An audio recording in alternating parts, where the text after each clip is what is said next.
Welcome to Speak Life, Danny's Decree of Hope.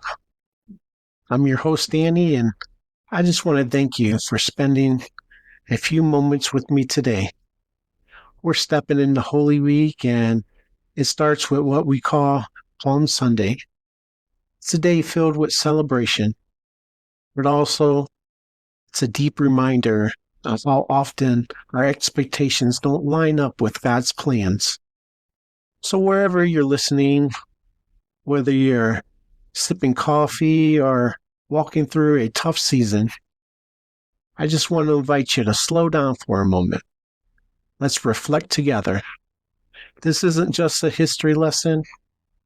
This is for us right now, in the middle of our messy, chaotic, beautiful lives.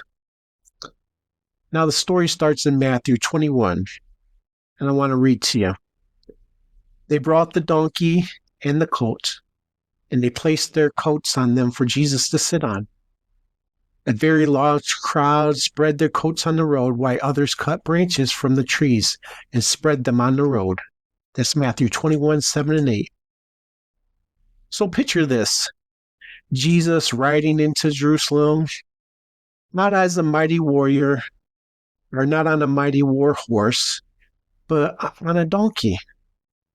Now that wasn't just a random detail. That was prophecy being fulfilled. In Zechariah 9:9, it says, "Rejoice greatly, daughter Zion. Shout, daughter Jerusalem. See, your king comes to you, righteous and victorious, lowly and riding on a donkey." That was a quiet statement, but a very powerful one. Because Jesus wasn't coming to overthrow an empire. He was coming to save the world. And the people, they shouted, "Hosanna," which means save us now. You see, they were ready for a king who would fix the system. But Jesus came to change hearts. So let's be real. This world is loud right now. There's war and conflict on their headlines. I mean, people are divided politically, socially, even spiritually. I mean, there's so much fear, so much frustration, so much longing for someone just to step in and just fix it already. Does any of that sound familiar? It's not that different from Jerusalem back then. You see, they were under the Roman rule, economically pressed, spiritually dry. They wanted change. They wanted rescue. And today, so do we. But here's the thing. Jesus didn't ride in to give temporary solutions. He came to give eternal hope. My kingdom is not of this world, he said in John 18:36. And thank God for that. You ever pray and say, "God, if you're real, do something now"? Yeah, I've done the same. Sometimes we're like that Palm Sunday crowd. We wave our palm branches, we cheer Jesus on, and we say, "Yes, Lord, come through." But when he doesn't do it the way we imagine, we fall silent, or worse, we walk away. So let me take you back to the text for a moment.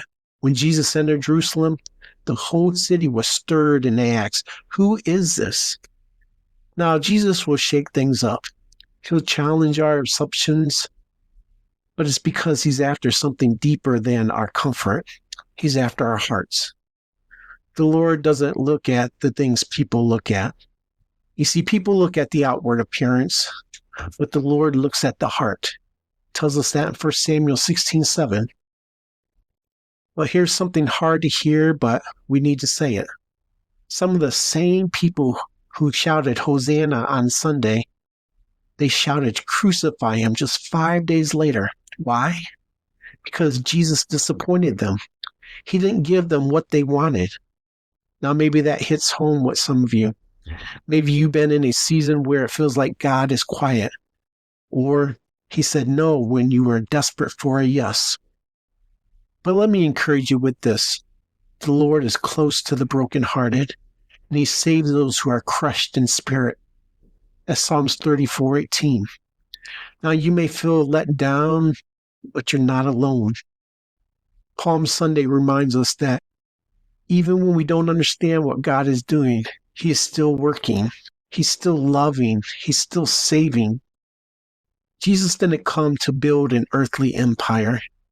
He came to invite us into a heavenly kingdom, and this kingdom is upside down. He tells us in Matthew 20:26, whoever wants to become great among you must be your servant. Matthew 5:9, blessed are the peacemakers. Matthew 5:44, love your enemies and pray for those who persecute you. This isn't political power. This isn't instant fixes. This is real transformation, and it's available to you and me right now. So let's bring this home, friends. What are you lying down at Jesus' feet today? Our expectations, our pride, our pain, our politics, our plans. Palm Sunday isn't just a celebration, it's a call to surrender. It's a moment to say, Jesus, be my king of my life, even if you come in ways I don't expect. So I want to thank you for hanging out with me today. I'm so grateful for these pauses we take together. This isn't just a podcast. This is a space where we realign our hearts to hope. And if this episode resonated with you, send it to someone who's walking through disappointment. Someone who needs to know God may not show up how we thought, but he's always right on time and always full of love. So until next time, keep breathing, keep trusting, and above all, keep speaking life. I'm Danny, and this has been your Decree of Hope.